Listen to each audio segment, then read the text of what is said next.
पिछले दिनों जो है मुझे मालेगांव शहर मजलिस इत्तेहादुल मुस्लिमीन की हैसियत से जो है दारुस्सलाम हैदराबाद तलब किया गया था और आने वाले म्यूनसिपल कॉरपोरेशन के जो इलेक्शंस है उसके तनाजुर में वहाँ पर बात की गई थी और मालेगांव के हालात को समझने की कोशिश की गई थी। हमने मालेगांव के हालात को जो है मुकम्मल तौर से हमारे कौमी सदर बैरिस्टर असदुद्दीन अवैसी साहब के सामने रखा। तमाम हालात जो यहाँ पर जो है सियासी है और आने वाले वक्त में हमारे लिए क्या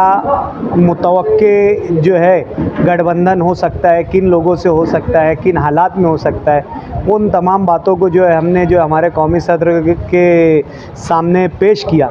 और तमाम तर बातें होने के बाद जो है ये फ़ैसला लिया गया हमारे कौमी सदर की जानिब से, बैरिस्टर असदुद्दीन साहब की जानिब से, कि मालेगांव शहर के जो इंचार्ज है हैदराबाद से, जो नामपल्ली इलाके के एमएलए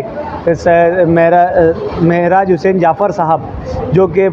2014 से मालेगांव, औरंगाबाद, धुलिया और दीगर ज़िलों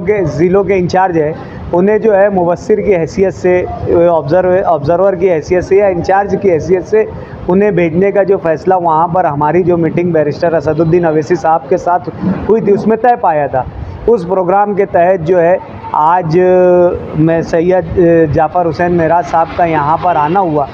और वो यहाँ पर पार्टी के ज़िम्मेदारों से मुलाकात करेंगे। बिलखुसूस मुफ्ती मोहम्मद इस्माइल कासमी साहब जो मजलिस इत्तेहादुल मुस्लिमीन के एमएलए,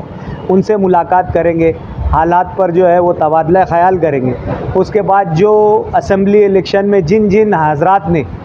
इनफरादी तौर से और जिन लोगों ने पार्टी की हैसियत से, सियासी जमात की हैसियत से मजलिस इत्तेहादुल मुस्लिमीन के उम्मीदवार मुफ्ती मोहम्मद इस्माइल कासमी साहब का जो है असम्बली इलेक्शन में साथ दिया था, उन तमाम लोगों से इनफरादी तौर से जो है ये इंचार्ज जाफ़र हुसैन महराज साहब, सैयद जाफ़र हुसैन महराज साहब जो है वो मुलाकात करेंगे और जो हालात और उसकी जो है यहाँ की जो है पूरी रिपोर्ट बैरिस्टर असदुद्दीन साहब के सामने पेश करेंगे। इस गरज से जो है उनका मालेगांव शहर आना हुआ है।